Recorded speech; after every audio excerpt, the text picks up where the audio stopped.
Hello everyone खुलुमबाय आरो नोंथांमोनखौ बयखौबो गिबियावनो एबाउट बड' सेलिब्रिटिस इउटुब चेनेलावहाय बरायग्रोनानै लाग्रोनाय जाबाय लोगोफोर।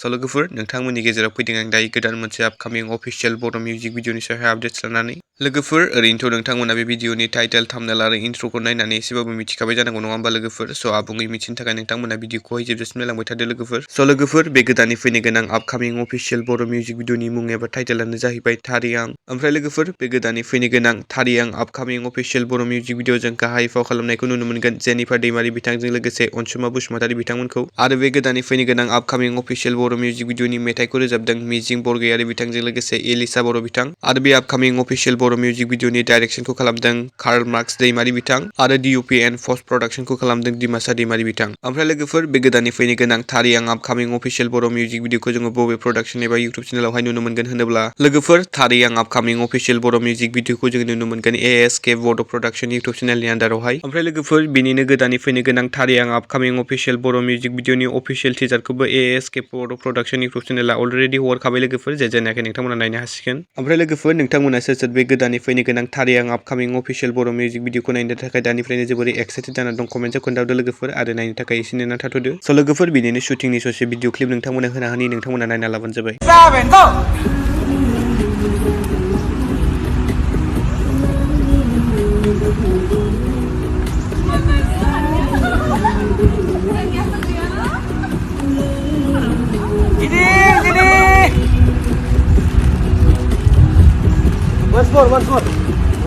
ओमफ्राय लोगोफोर बे गोदानै फैनो गोनां थारियां आपकामिं अफिसियेल बर' मिउजिक भिडिअखौ जोङो साननैसोनि गेजेराव नुनो मोनसिगोन दे लोगोफोर। स' लोगोफोर दिनैनि सर्ट आपडेटआ बेनोमोन। नोंथांमोना भिडिअखौ नायना मोजां मोनोब्ला लाइक खालामबानो जाबाय आरो सोरबाफोर चेनेलाव गोदानै फैदोंब्ला साबस्क्राइब खालामना होबानो जाबाय बेबायदिनो आपडेट्स भिडिअ मोनबाय थानो थाखाय। स' लोगोफोर गोजोन्थों एन्ड थेंक्स फर वाचिं।